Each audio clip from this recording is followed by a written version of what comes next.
The Bible clearly defines true worship as something offered only to God. He alone is worthy of our adoration, reverence, and praise. Our worship should be a reflection of our love for Him, flowing from hearts filled with gratitude and awe. Anything that diverts our focus from God or diminishes the centrality of His glory in our worship becomes a dangerous substitute, a potential idol that can lead us astray. Exodus 20:3-5. You shall have no other gods before me. You shall not make for yourself an image in the form of anything in heaven above or on the earth beneath or in the waters below. You shall not bow down to them or worship them. Observation. The commandment explicitly forbids the creation and worship of images representing heavenly, earthly, or aquatic entities. Despite this, many modern churches display statues of Jesus, Mary, and various saints. These figures often become focal points of devotion, with congregants lighting candles, kneeling, or praying before them. While these acts are intended to honor the biblical God or invoke intercession, they raise questions about alignment with this directive. Does substituting pagan idols with Christian figures fundamentally change the nature of the act? If the essence of idolatry is misplaced reverence, how do these practices differ? This raises a broader theological dilemma, whether veneration of these images inadvertently contradicts the biblical God's command. The Bible book challenges believers to evaluate whether their acts of worship reflect devotion to the Creator or misplaced reverence for created objects. Churches must reconsider if such practices enrich spiritual lives or dilute the purity of faith by resembling the idolatry condemned in this passage. Leviticus 26:1. Do not make idols or set up an image or a sacred stone for yourselves, and do not place a carved stone in your land to bow down before it. I am the Lord your God. Reflection. This verse underscores a strict prohibition against crafting or venerating physical objects in worship. Yet many contemporary altars are adorned with elaborate carvings, sacred stones, and ornate crosses. These objects, while intended to honor the biblical God, frequently attract acts of veneration, such as kneeling or touching. This prompts the question, are these symbols merely tools to focus worship, or do they risk becoming idols themselves? In striving to visually represent faith, do modern practices inadvertently contravene the spirit of this command? The biblical God's intention seems clear. Worship must be directed solely to Him, free from reliance on tangible intermediaries. By evaluating whether these objects inspire faith or distract from the essence of worship, believers can determine if they have unknowingly allowed idolatrous tendencies to infiltrate their faith practices. This reflection challenges religious institutions to align their traditions with the core teachings of the Bible book, Deuteronomy 4:16-19, so that you do not become corrupt and make for yourselves an idol, an image of any shape, whether formed like a man or a woman, or like any animal on earth or any bird that flies in the air. Question. Religious artwork often depicts angels, saints, and even animals in ways meant to inspire devotion. While these representations can be spiritually uplifting, do they risk encouraging the corruption warned about in this verse? Consider how these images often provoke acts of reverence, such as kneeling, touching, or offering prayers. Are such actions mere expressions of faith, or do they blur the line between veneration and idolatry? The biblical God's warning implies that even well-intentioned practices can lead to spiritual corruption if they redirect focus from Him to physical representations. If these images are truly harmless, why do they evoke such strong emotional responses and acts of devotion? By examining whether these depictions align with the biblical mandate or encourage idolatrous tendencies, believers can better assess their faith practices. This verse challenges the modern church to prioritize spiritual worship over reliance on physical representations. Deuteronomy 5:8-9. You shall not make for yourself an image in the form of anything in heaven above or on the earth beneath or in the waters below. You shall not bow down to them or worship them. Challenge. Crucifixes, religious icons, and statues are central elements in many Christian traditions. These objects are often treated with great reverence, with believers bowing, praying, and even attributing miracles to them. This verse explicitly forbids such practices, prompting the question, how do these actions differ from the idolatry condemned here? Some argue that these symbols merely serve as reminders of faith, not objects of worship. However, the physical acts of kneeling and praying before these objects closely resemble the behaviors described as idolatrous in the Bible book. Are these traditions rooted in genuine faith, or are they reinterpretations of ancient practices to suit human preferences? This challenge invites believers to critically examine their worship practices, ensuring they align with the biblical God's directives rather than human traditions that risk veering into idolatry. Deuteronomy 27:15. Cursed is anyone who makes an idol, a thing detestable to the Lord, the work of skilled hands, and sets it up in secret. Perspective. This verse issues a stern warning against the creation and veneration of idols, emphasizing their detestable nature to the biblical God. Yet many churches prominently display ornate statues, sacred relics, and other crafted objects as expressions of devotion. These items, often celebrated as works of art, may inadvertently become objects of worship.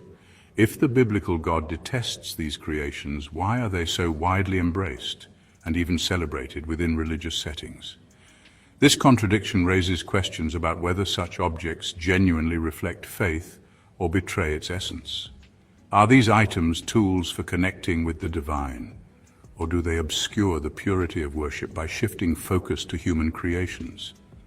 The challenge lies in discerning whether these practices enhance or dilute true devotion, prompting believers to align their worship with the biblical God's commands. Isaiah 42:8, I am the Lord, that is my name, I will not yield my glory to another or my praise to idols.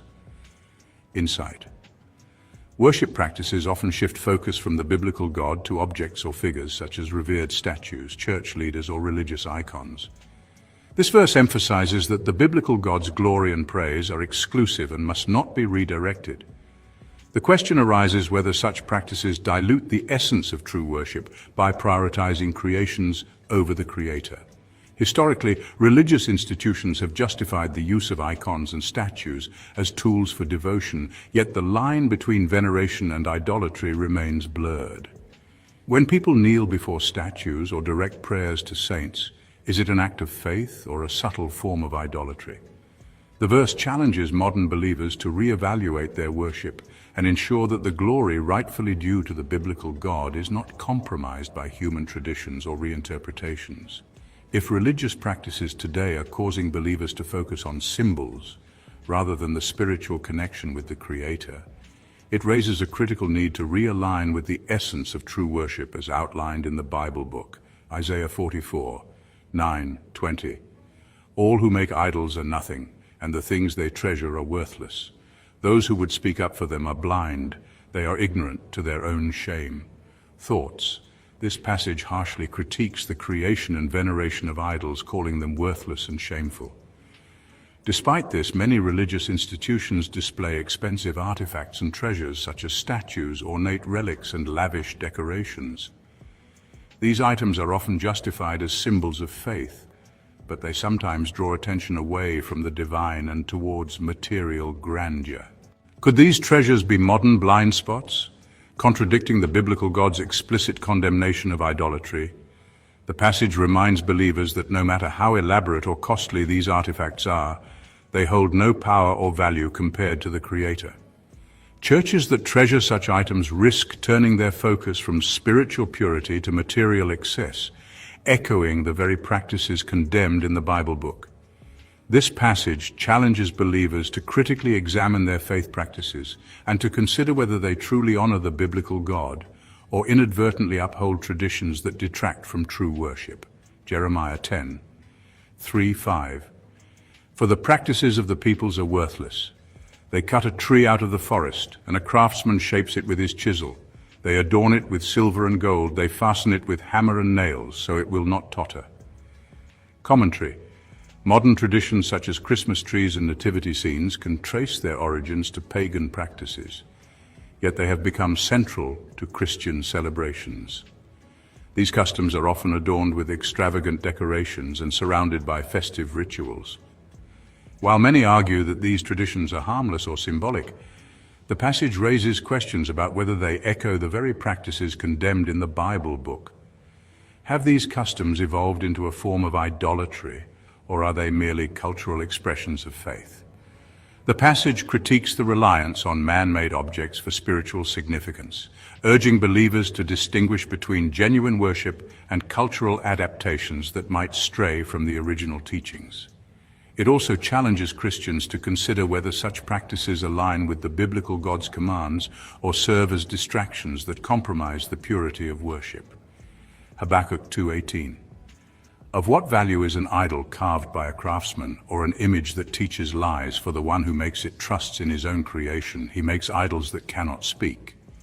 Consideration: the prominence of relics, statues, and images in many churches raises questions about misplaced trust and faith. These objects are often revered as possessing miraculous powers or serving as conduits for divine intervention. Yet, Habakkuk's warning underscores the futility of relying on lifeless, human-made creations. Do these practices shift trust from the biblical God to objects that cannot see, hear, or speak? While some argue that these relics inspire faith, others see them as contradictions to the essence of true worship. This verse challenges believers to critically assess their reliance on physical objects in their spiritual practices. Are these items tools for deepening faith, or do they risk becoming substitutes for genuine trust in the Creator? The reflection invites a re-evaluation of traditions that may prioritize the tangible over the spiritual. Acts 17:29. Therefore, since we are God's offspring, we should not think that the divine being is like gold or silver or stone, an image made by human design and skill. Examination. Despite this clear admonition, churches worldwide are adorned with gold and silver decorations, ornate crosses, and intricate statues. These items are often explained as symbols of God's majesty and glory. Yet this verse warns against equating the divine with material objects crafted by human hands. Does this contradiction reveal misplaced priorities in worship? Instead of focusing on the spiritual connection with the biblical God, do such practices elevate material representations? The verse calls for a deeper understanding of what it means to be God's offspring, emphasizing spiritual, not material connections. Churches must consider whether their elaborate decorations serve to inspire faith or inadvertently lead believers into subtle forms of idolatry. Romans 1:22-23. Although they claimed to be wise, they became fools and exchanged the glory of the immortal God for images made to look like a mortal human being and birds and animals and reptiles. Evaluation. Statues and images of saints and angels are widespread in churches and are often celebrated as acts of faith.